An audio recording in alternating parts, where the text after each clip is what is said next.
Welcome back to English Through Wisdom. I hope you learned something valuable from our last lesson. It is wonderful to have you here again today.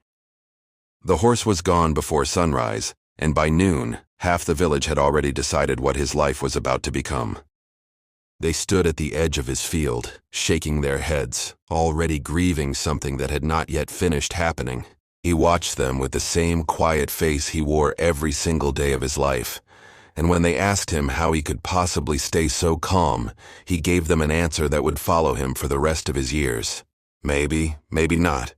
Years later, I finally understood the wisdom hidden behind those 4 words. Welcome to English Through Wisdom.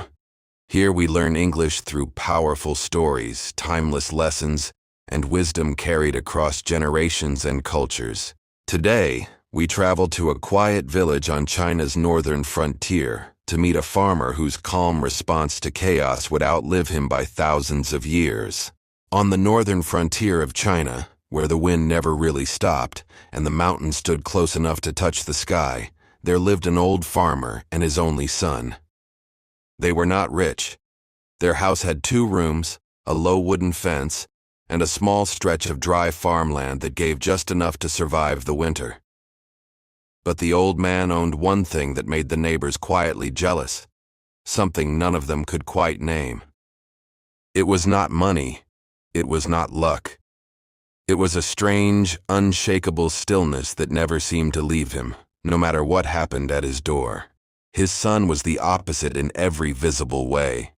Young, strong, eager to prove himself, the boy worked the field from dawn until his shoulders ached, dreaming of the day their small farm would finally be enough. He wanted more for his father. He wanted more for himself. And more than anything, he wanted people to stop looking at their house with pity. Their one real treasure was a horse. Not a beautiful animal, not the kind of horse merchants traveled far to buy, but a steady, dependable one that pulled their cart, carried their grain, and represented, in that small, dusty village, the difference between struggling and starving. One morning, the son ran into the house so fast he nearly knocked over the water jug by the door. "Father," he said, breathless, "the horse is gone." The old man looked up slowly from the fire he was tending. "Gone where?" "I do not know. The gate was open. I searched the field. I searched the road. I called for her until my voice gave out. She is gone."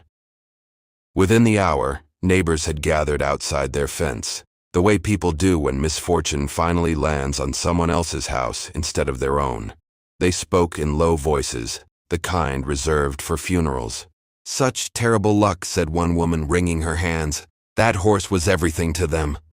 "How will they survive the winter now?" asked another. The old man stepped outside, listened to their concern, and offered nothing but a small, tired smile. "Maybe it is bad luck," he said. "Maybe it is not." The villagers exchanged glances. Some thought grief had finally confused the old man's mind. Others simply walked away shaking their heads, certain that he had lost more than a horse that day. He had lost, they whispered, his grip on reality. His son did not understand either. That night, sitting across from his father at the small fire, he finally asked the question that had been burning in his chest since morning. "Father, why do you not grieve? We have lost the only thing keeping us from ruin." The old man stirred the fire before answering. "We have lost a horse, my son. We do not yet know what we have lost or what we have gained. The story is not finished." The son said nothing. He did not believe it, but he respected his father too much to argue further. 8 days passed. The field grew harder to work without the horse, and the son's frustration deepened with every empty furrow he had to dig by hand. Then, on the 9th morning, a sound came from outside that made him drop his tools and run to the gate. There, standing at the edge of their land, was their horse, but she had not returned alone. Behind her walked several wild horses from the northern steppe, animals so strong and so rarely seen this close to the village that grown men stopped in the road just to stare. Somehow, in whatever wandering she had done through the mountains, their horse had found a herd and led part of it straight back to their gate. Word spread through the village within the hour.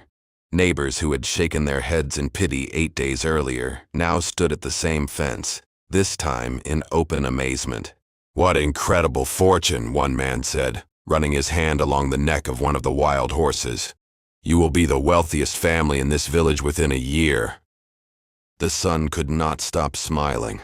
He turned to his father, waiting for him to finally celebrate, to finally admit that the world had rewarded his patience. Instead, the old man studied the horses for a long moment, then spoke the same 4 words that had confused the village just over a week before. "Maybe it is good fortune," he said. "Maybe it is not." This time the villagers laughed. Some thought he was simply too old to recognize good news when it stood directly in front of him. Others muttered that a man so unwilling to celebrate did not deserve the luck that had landed on his doorstep. The son, still young enough to believe that good news should simply be enjoyed, could not hide his frustration. "Father, please, for once, let yourself be happy." The old man placed a hand on his son's shoulder. "I am happy you found the horses. I only ask you to remember that we do not yet know what these horses mean for us. Not truly. Not yet." The son wanted so badly to prove him wrong. In the weeks that followed, he threw himself into training the wild horses, determined to turn his father's caution into celebration through his own hard work. He woke before dawn, worked long past dark, and slowly, one difficult horse at a time, began to tame them. Then, on a bright, ordinary afternoon, everything changed in the space of a single breath. He had mounted the strongest of the wild horses, the one he had worked hardest to earn the trust of, when something in the field startled it. The horse reared violently, and before he could react, he was thrown hard against the packed earth. He did not get up. His father reached him first, kneeling beside him in the dirt, his hands trembling as he examined his son's leg, bent at an angle no leg should ever bend. The village doctor was summoned.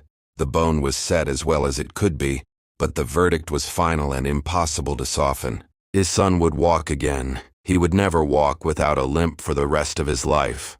The village returned once more, this time with sorrow written openly on their faces. "After everything," one neighbor said quietly, "after the horses returned, after such good fortune, this is what happens. What a cruel twist."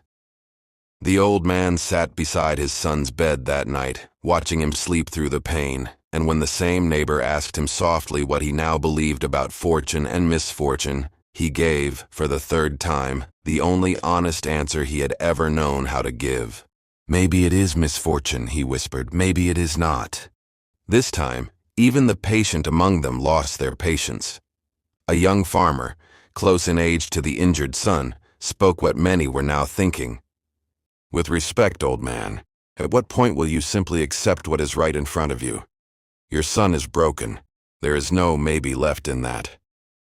The old man did not argue. He simply nodded, thanked the man for his honesty, and returned to sit beside his son. Almost a year passed.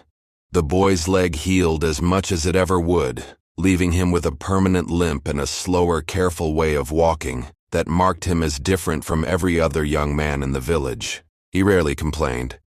If anything, the accident had quieted something restless in him, though even he could not have explained exactly what. Then, in the early spring of that year, riders came from the capital. War had reached the northern provinces. The emperor's army needed soldiers, and every household with a healthy young man of fighting age was required to send him. Officials moved from house to house with lists in their hands, and the village, once so full of young men working the fields and courting the local girls, emptied out within days. They marched north to a border conflict that most of them had never asked to be part of. Months passed without a single letter. Then, finally, word returned to the village, carried by an exhausted messenger who delivered it the way such news is always delivered, quietly and without any comfort attached to it. Nearly every young man sent from that region had died in the fighting. Grief swept through the village like a fever no one could recover from fast enough. Families who had sent their strongest, healthiest sons now sat in empty houses, staring at chairs that would never be filled again. The old farmer's son, because of the limp that had marked him as unfit for the army, had never been called to march. He had spent that year at home, slowly recovering, slowly learning to walk again, while nearly every other young man his age was buried far from home in soil that did not know their names. The village did not gather at the old man's gate this time. There was no crowd left to gather. What remained of it came quietly, one neighbor at a time, sitting with the old man in silence, remembering every word they had once spoken so quickly, so certain, about horses and legs and luck. None of them said maybe out loud, but all of them finally understood what it meant. Years continued to pass, the way years always do, bringing their usual mixture of small joys and sudden griefs. The old man aged. His son, walking with his careful limp, eventually married, had children of his own, and told them, on quiet evenings by the fire, the story of the horse that ran away, and the leg that broke, and the war that never touched their family. The old man himself never changed his answer, not once, for the rest of his life. Whatever arrived at his door, whether it wore the face of blessing or the face of disaster, he greeted it the same way. Maybe, he would say, watching the road, watching the horizon, watching the story continue to unfold in directions none of them could yet see. Maybe not. This story is one of the oldest and most beloved parables in Chinese philosophy. In Mandarin, it is called Sài Wēng Shī Mǎ, written Sài Wēng Shī Mǎ, which translates roughly to, the old man at the border loses his horse. For more than 2,000 years, this story has been told to children and adults alike, not as a fairy tale, but as a lesson in humility about how little we truly know while events are still unfolding. The phrase itself has become a common Chinese idiom. When something happens that seems bad and someone reminds you that it might not stay that way, they are often invoking this exact story without even needing to explain it. The idea has traveled far beyond its origin and echoes in philosophies across the world. From the Taoist idea of accepting the natural flow of life, to the simple English proverb, every cloud has a silver lining, though the Chinese version carries a deeper, more patient warning underneath it. The reason this story has survived for over 2,000 years is not because it tells us to be optimistic. It does not ask us to pretend that pain is secretly good, or that broken bones and lost horses do not truly hurt. The old man's son still suffered. His leg was still broken. The pain was real, and so was the fear the villagers felt when war came for the young men of their village. What the story asks instead is something quieter and, honestly, more difficult. It asks us to notice how quickly we rush to close a story that is not finished being written. The villagers were not wrong to feel sympathy when the horse disappeared. They were not wrong to feel joy when it returned with company. Their mistake, again and again, was assuming that each moment was the final chapter, when it was only ever the middle of one. Now we understand why this wisdom survived for centuries. It is not really a story about horses at all. It is a story about the human need to label things too early, and about the strange, humbling freedom that comes from learning to wait a little longer before we decide what something means. Think for a moment about the last time something fell apart in your own life. A job you lost, a relationship that ended without warning, a plan that collapsed right when you thought it was finally coming together.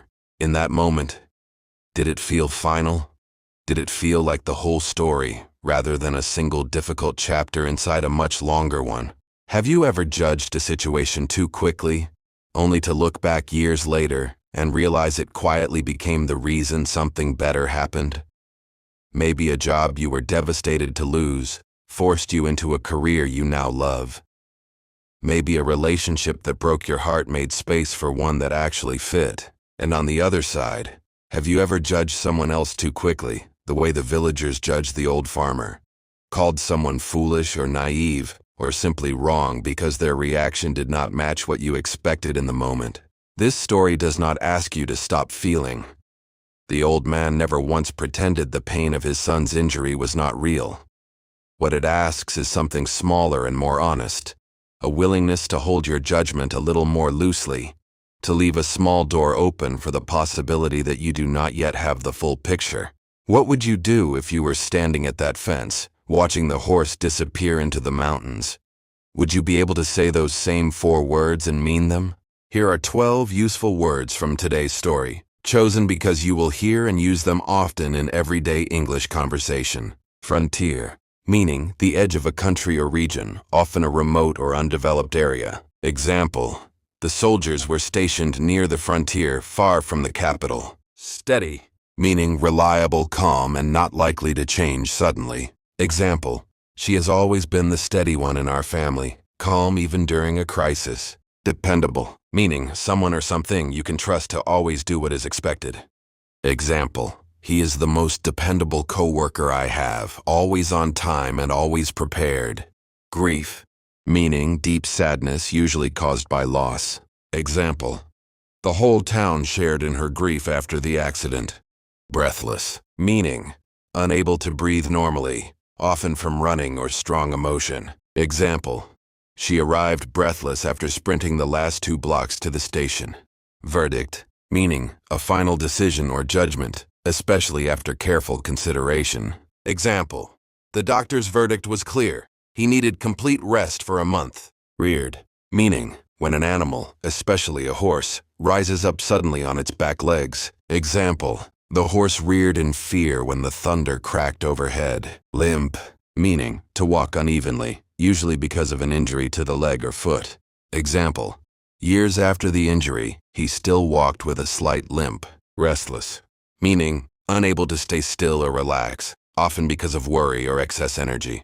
Example: the children grew restless during the long car ride home. Fever, used figuratively, meaning a state of intense excitement or, in this case, overwhelming emotion spreading quickly.